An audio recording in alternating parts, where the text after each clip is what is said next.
ఆయన్ని హిందువు అనడం మాత్రమే మీకు అసలు అసలు ఆయన హిందువు కాడు.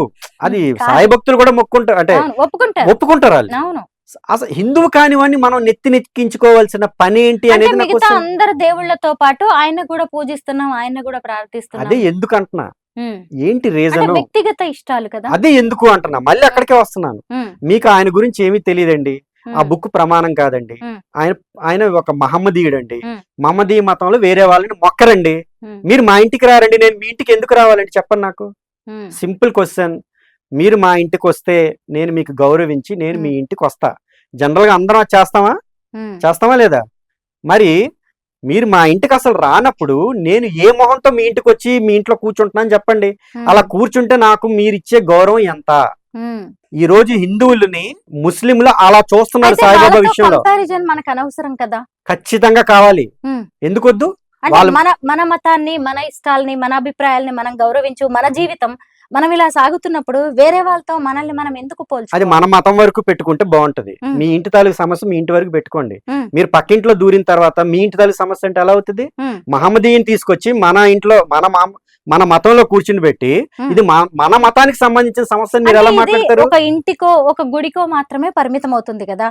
ఇప్పుడు సాయిబాబా గుళ్ళోకి మన రాముల వారు వెళ్తున్నారు, మన వెంకటేశ్వర స్వామి వెళ్తున్నారే తప్ప మన వెంకటేశ్వర స్వామి గుళ్ళోకి షిరిడిని మనం ఎక్కడ పెట్టట్లేదు, షిరిడి సాయిని పెట్టట్లేదు, అటు మన అన్నవరం సత్యనారాయణ స్వామి దగ్గర పెట్టట్లేదు, లేదంటే ఇంకా సింహాచల అప్పన్న దగ్గర ఆ గుళ్ళోకి తీసుకెళ్లి మనమేమి సాయిబాబాని పెట్టట్లేదు, వాళ్ళేం తీసుకురావట్లేదు కదా. ఫస్ట్ విషయం, రెండింటికి తేడా ఏంటి అంటే ఆయన మన దగ్గరికి రావట్లేదు, మనమే ఆయన దగ్గరికి వెళ్తున్నాం. అసలు అదేమీ జరగట్లేదు. ఆయన రావట్లేదు, మనం వెళ్ళట్లేదు, అంతా ఈ భక్తులే చేస్తున్నారు. అదే ఇది ఫస్ట్ స్టేజ్. ఈ ఫస్ట్ స్టేజ్ లో ఏం జరుగుతుంది అంటే ఆయన దగ్గర మనల్ని పెడతారు. సెకండ్ స్టేజ్ కి వచ్చేటప్పటికి ఏమవుతుంది తెలుసా? మన గుళ్ళని విరిచేసి వాళ్ళు పెట్టుకుంటారు. వాళ్ళంటే ఎవరు? సాయిబాబా అండి. అన్నవరంలో సాయిబాబా ఉంటాడు. ఇప్పుడు మీరు అన్నారు కదా కృష్ణ సాయిబాబా లాగా, అక్కడ కూడా అన్నవరం సాయిబాబా. తిరుపతి వెంకటేశ్వర స్వామి ఇంకొండడు, తిరుపతి సాయిబాబా. ఇది జరిగినప్పుడు మీకు నెక్స్ట్ అది కనిపించట్లేదా? మీకు కనబడడం లేదంటే మనల్ని మనం మోసం చేసుకుంటున్నట్టు అవుతుంది. జరగచ్చేమో ఇప్పటికిప్పుడు జరుగుతుంది. ఖచ్చితంగా మతాల్లో అదే జరుగుతుంది. ఫైనల్ గా ఒక్క క్వశ్చన్ భాస్కర్ గారు, మామూలుగా మనకి చెట్టు చేమని, రాయి రప్పని, ప్రకృతి ఆధారణ, ప్రకృతి ఆరాధన అనేది మన హిందూ మతంలో ఉంది, మన సంస్కృతి సంప్రదాయం ఆచార వ్యవహారాల్లో ఉంది. అలాంటప్పుడు ఒక గురువుని పూజిస్తే తప్పేంటి? గురువుని పూజించొద్దని నేను చెప్పట్లేదు. హిందూ మతం అని కూడా కాదు, మన హిందువులు పూజిస్తే ఏంటి? అక్కడికే వస్తున్నా. అంటే వీటన్నింటికి కూడా ఒకటే ఆన్సర్ వస్తుంది.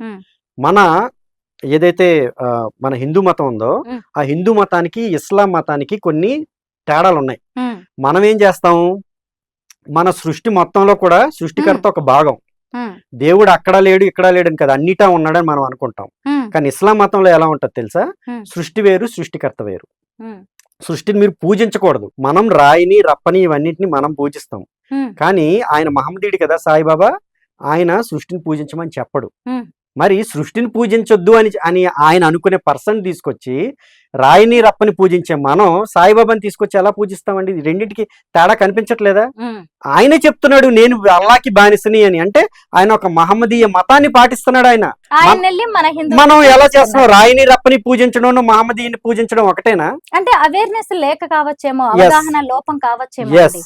అది ఖచ్చితంగా అవగాహన లోపం వల్ల మాత్రమే జరుగుతుంది. ఎందుకంటే మన హిందువులకి సరైన శాస్త్ర పరిజ్ఞానం లేదు. సరే రాయిని రప్పని పూజిస్తున్నాం కనుక సాయిబాబాని పూజించేద్దాం అని అనుకుంటున్నారు. ఇక్కడ ముఖ్యమైన విషయం ఏంటి అంటే అసలు మహమ్మదీ మతం అంటే ఏంటో తెలియదు. ఆ మతం తాలూకు సిద్ధాంతాలు ఏంటో తెలియదు. వాళ్ళు కూడా నిజంగా సృష్టికర్తని పూజిస్తారని వాళ్ళు అనుకుంటున్నారు. నిజానికి సృష్టిలో దేవుడు లేకపోతే సర్వశక్తి అంటే సర్వవ్యాపి కాడు ఆయన. ఇప్పుడు అన్నిటా లేడనుకోండి, సర్వవ్యాపి ఎలా అవుతాడు?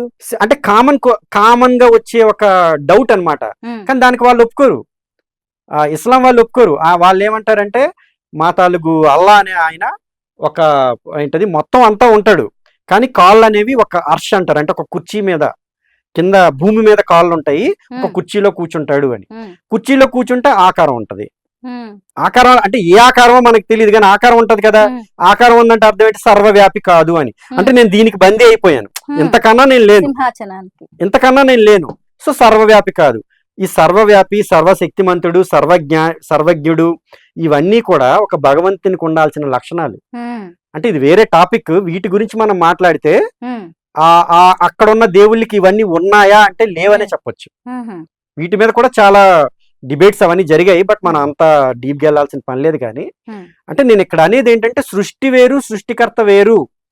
సృష్టికర్తను మాత్రమే పూజించాలి, అది అల్లాని మాత్రమే పూజించాలి అని అనుకునే ఒక సాయిబాబాని తీసుకొచ్చి ఇక్కడ ఏం చేస్తున్నారు, రాయిని రప్పని ఇవన్నీ మనం పూజిస్తున్నాం కదా అని చెప్పి అసలు సృష్టిని పూజించొద్దా అని తీసుకొచ్చి మనం ఇక్కడ పెట్టడం అనేది ఎంతవరకు లాజికల్ గా కరెక్ట్? మీకు కొన్ని కామెంట్స్ వచ్చాయండి, ఎందుకంటే ఇది లైవ్ షో కదా, చాలా మంది భక్తులు వాళ్ళు వీళ్ళు పెడుతున్నారు. రాహుల్ పెట్టాడు, బాబాకి జీసస్ కి హిందూ గాడ్స్ కి డిఫరెన్స్ ఏంటి సార్ చెప్పండి అని పెట్టారు. ఏమంటారు? ఇప్పుడు ఆవిడ అన్నారు జీసస్, నెక్స్ట్ సాయిబాబా. డిఫరెన్స్ సాయిబాబాకి, జీసస్ కి, హిందూకి ఈ వీళ్ళందరికీ డిఫరెన్స్ ఏంటో చెప్పండి సార్ ఫస్ట్ అని. ఇప్పుడు జీసస్ అనే ఆయన మనకైతే దేవుడు కాదు, క్రిస్టియన్స్ కి దేవుడు. వాళ్ళు విశ్వాసంతో పూజిస్తారు, అంతవరకే. ఇకపోతే మన హిందూ దేవుళ్ళని మనం అలాను పూజిస్తాం. సాయిబాబా అనే ఆయన అల్లాని పూజించే ఒక ముస్లిం, అంతే అంతే. ఇంకా ఆయనని దేవుళ్ళలో పెట్టాల్సిన దానికి అటువైపు ముస్లిమ్స్ ఒప్పుకోరు, ఇటు హిందువులు కూడా ఒప్పుకోరు. కేవలం సాయి భక్తులు కూడా అవగాహన లోపంతో చేస్తున్న పని ఇది. కామెంట్ కూడా మీరు ఒక ఆన్సర్ ఇస్తే బాగుంటుందేమో అండి. ఆంచల్ అనే ఆవిడ, అదే God is one, God is truth, Saibaba never said he is God. Saibaba తన వేలు పైకి చూపెడుతూ సబ్కా మాలిక్ ఏక్ హై అని అన్నారు. అతను స్వయంగా చెప్పినప్పుడు మనం ఎలాగా సాయిబాబాని భక్తుడు అని అనుకుంటాము? సబ్కా మాలిక్ ఏక్. తర్వాత ఆయన ఏమన్నాడు, ఆయన ఎప్పుడైనా నేను దేవుడిని అని చెప్పుకున్నాడా? ఆవిడే అంటున్నారు, ఆవిడ క్వశ్చన్ లోనే ఆన్సర్ ఉంది. మనం ఎందుకు అనుకుంటాము? అసలు ఆయన ఎప్పుడు అనుకోలేదు, మరి మనం ఎలా అనుకుంటాం? ఆయన నేను అల్లాకి బానిసను. అసలు ఇక్కడ ప్రాబ్లం ఏంటి అంటే మనకి నాలెడ్జ్ లేదండి. నేను అల్లా తాలూకు బానిసని, నేను అల్లా తాలూకు భక్తుణ్ణి.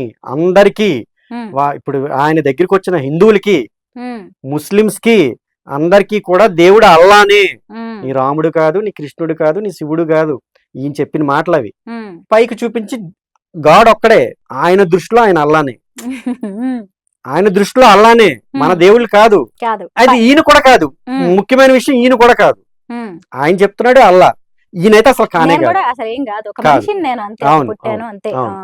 థ్యాంక్ యూ భాస్కర్ గారు. నాకు తెలిసి చాలా మందికి మీ ఈ రోజు ఈ ఇంటర్వ్యూ ద్వారా చాలా మంచి అవగాహన అయితే కలిగి ఉంటుంది అనుకుంటున్నాను. ముందు ముందు కూడా చాలా మంది తెలుసుకునే అవకాశం ఉంది మీ వీడియోలు ఇంకొంతమంది చూస్తే. అయితే సాయిబాబా ఎక్కడ భగవంతుడు కాదు, ఒకవేళ భగవంతుడు అయినా కానీ అల్లా మాత్రమే అని చెప్పి ఆయన చెప్పారని భాస్కర్ గారు ఫైనల్ గా తేల్చేశారు. ఆయన్ని హిందూ మతంలోకి తీసుకురావాల్సిన అవసరమేం లేదు, ఆయన్ని గుడ్డిగా ఫాలో అవ్వాల్సిన అవసరమేమీ లేదని భాస్కర్ గారు అంటున్నారు. చూద్దాం, చాలా మంది భక్తులు ఉన్నారు కదా, ఎవరి వ్యక్తిగత అభిప్రాయాలు వారివి, ఎవరి మనోగతం వారిది. ఎవరి మనోభావాలను బాధ పెట్టడానికో కించపరచడానికి అయితే మేమైతే ఈ ప్రోగ్రామ్ చేయలేదు. ఎందుకంటే చాలా మంది సాయి డివోటీస్ ఉన్నట్టే సాయి గారిని వ్యతిరేకించే వాళ్ళు, అంటే వాళ్ళకి సంబంధించి వాళ్ళ వర్షన్ చెప్పే వాళ్ళు కూడా ఉన్నారు. కాబట్టే ఈరోజు భాస్కర్ గారి ఒపీనియన్ అనేది, వర్షన్ అనేది తీసుకోవడం జరిగింది.